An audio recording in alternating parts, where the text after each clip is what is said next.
नमस्ते दोस्तों। आज महंगाई पर एक गीत पेश है। यह गीत आप लोगों को कैसा लगा कमेंट करके ज़रूर बताइए।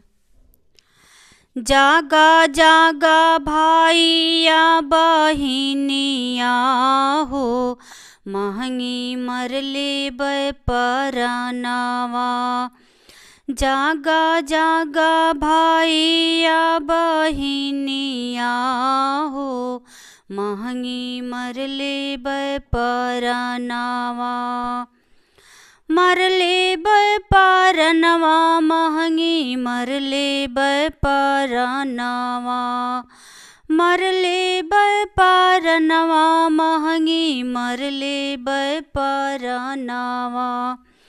जागा जागा भाइया बहिनिया हो, महंगी मरले परनावा। जागा जागा भाइया बहिनिया हो, महंगी मरले परनावा। तेलावा या दलिया के दमावा महंग भइल। तेलावा या दलिया के दमावा महंग भइल।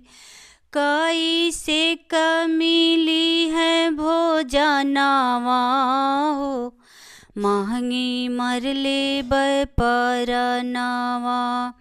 कैसे मिली है भोजनावा हो, महंगी मरले परनावा। जागा जागा भाइया बहिनिया हो, महंगी मरले परनावा।